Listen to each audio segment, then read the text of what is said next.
సముద్ర మథనం ఎందుకు జరిగింది? ఓసారి దేవతలు, రాక్షసులు కలసి ఒక పని కోసం చేతులు కలిపారంటే నమ్మగలరా? అది ఎలాంటి పని అంటారా? ఇది సృష్టిలోనే గొప్ప సంఘటనల్లో ఒకటి, సముద్ర మథనం అనే అద్భుతం. ఒకసారి దేవతలు తాము సాధించిన శక్తులను కోల్పోయారు. ఆ శాపం కారణంగా మహర్షి దుర్వాస చేత ఇంద్రుడికి వచ్చిన శాపం. దాంతో దేవతలు బలహీనమయ్యారు. రాక్షసులు ప్రపంచాన్ని శాసించసాగారు. అప్పుడు దేవతలు బ్రహ్మను ఆశ్రయించి, చివరికి విష్ణుమూర్తిని ఆశ్రయించారు. విష్ణువు వారికి ఒక మార్గం చెప్పారు. అమృతాన్ని పొందితే మళ్లీ శక్తిని పొందవచ్చు. అది పొందాలంటే సముద్రాన్ని మదించాలి. కాని అది దేవతలంత మాత్రాన సాధ్యం కాదు. అందుకే రాక్షసులతో కలసి పని చేయాలని సూచించారు. అలా సముద్ర మథనం కోసం ఏర్పాట్లు జరిగాయి. మందర పర్వతం, మథన దండంగా, కవ్వంగా, వాసుకి నాగుడు, తాడుగా ఉపయోగించారు.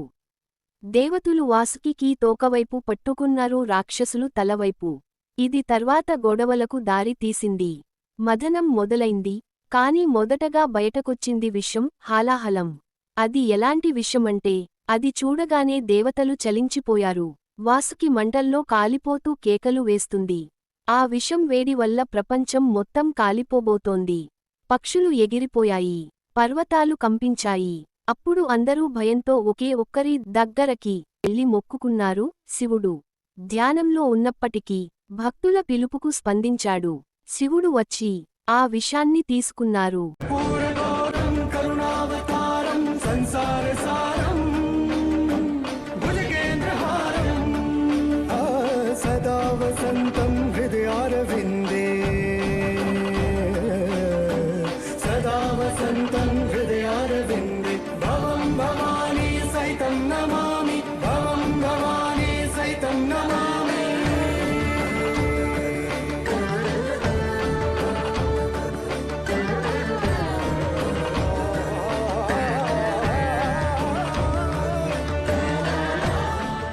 కాళీదేవి వెంటనే వచ్చి శివుని గొంతును గట్టిగా పట్టుకొని ఆ విషం శరీరంలోకి వెళ్లకుండా గొంతులోనే నిలిపేసింది. ఆకాశం రంగు మారి శివుని గొంతు నీలం రంగులోకి మారింది. అప్పటినుండి శివుడిని నీలకంఠుడు అని పిలుస్తారు. అమృతం కోసం మందర పర్వతం తిప్పుతూ తిప్పుతూ ఒక్కొక్కటిగా అద్భుత రత్నాలు బయటకొచ్చాయి. సముద్ర మథనం ద్వారా మొత్తం 14 రత్నాలు బయటకి వచ్చాయి. వీటిలో కొన్ని దేవతలు తీసుకున్నారు, కొన్ని రాక్షసులకు కూడా వెళ్లాయి. వెలువడిన 14 రత్నాలు ఇవే: కామధేనువు, కోరికలు తీర్చే గోవు; ఉచ్చైశ్రవం, స్వర్గీయ అశ్వం; ఐరావతం, ఇంద్రుని ఏనుగు; కల్పవృక్షం, కోరికల తీర్చే వృక్షం; పారిజాతం, దేవతల తోటకు చెందిన పుష్పవృక్షం; లక్ష్మీదేవి, ఐశ్వర్య దేవత, తాను విష్ణువును వరించడంతో స్వర్గానికి శోభ వచ్చింది; వరుణి, మద్యం దేవత, రాక్షసులకు; చంద్రుడు, ఆకాశంలో శశి, చంద్రుడు శివుని జటలో స్థానం పొందాడు; కౌస్తుభమణి, విష్ణుమూర్తి ధరించిన అరుదైన రత్నం; శంఖం, విష్ణువు చేతిలో ఉండే శంఖం; ధన్వంతరి, ఆయుర్వేద దేవుడు, చివరగా బయటకొచ్చినది; అమృత కలశం, అమరత్వానికి ఇచ్చే అమృతంతో కూడిన పాత్ర; జ్యేష్ఠాదేవి, అదృష్టం లేకపోయిన శక్తి, అందుకు అని ఆమెను ఎవరూ అంగీకరించలేదు; సారంగం, విష్ణువు ధరిస్తున్న ధనువు. ఇవన్నీ దేవతల శక్తిని తిరిగి తీసుకురావడంలో కీలక పాత్ర వహించాయి. కాని అసలు విషయమేంటంటే, అమృతం వచ్చిన తర్వాత పెద్ద గొడవ మొదలైంది.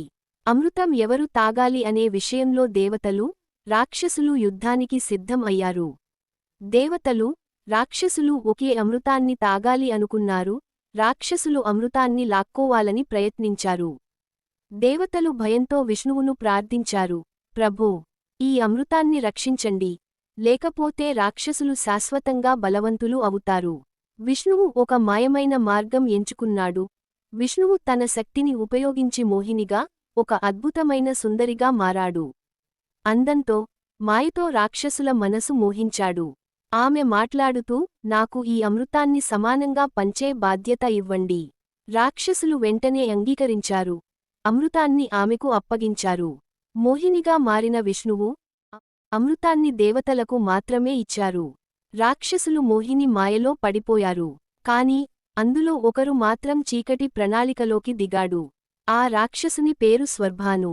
మోహిని మాయను తెలుసుకున్న స్వర్భాను ఒక దేవతలా వేషం వేసుకొని దేవతలతో కలిసిపోయారు. మోహిని అయిన విష్ణువు తెలియకుండా అతనికి కూడా అమృతం పోశాడు. అయితే అంతలోనే చంద్రుడు మరియు సూర్యుడు ఇది గుర్తించి విషయానికి విష్ణువుకు తెలిపారు. విష్ణువు తన సుదర్శన చక్రాన్ని ప్రయోగించి స్వర్భాను తలని దేహం నుండి వేరుచేశాడు. కాని తాను అప్పటికే అమృతాన్ని తాగినందున అతను చనిపోలేదు. అతని తల రాహువుగా మారింది. తలరహిత శరీరం కేతువుగా మారింది. వీరిద్దరూ గ్రహాలుగా ఆకాశంలో స్థానం పొందారు. ఇవే మనం చంద్రగ్రహణం, సూర్యగ్రహణాల్లో చూసే రాహుకేతువులు. రాహు సూర్యుడిని, కేతు చంద్రుడిని వీక్షిస్తూ ప్రతీకారం తీర్చుకుంటూ ఉంటారు. అదే కారణంగా గ్రహణాలు సంభవిస్తాయి అనేది పురాణ గాథ. ఇలా సముద్ర మథనం కథ దేవతల విజయంతో ముగుస్తుంది.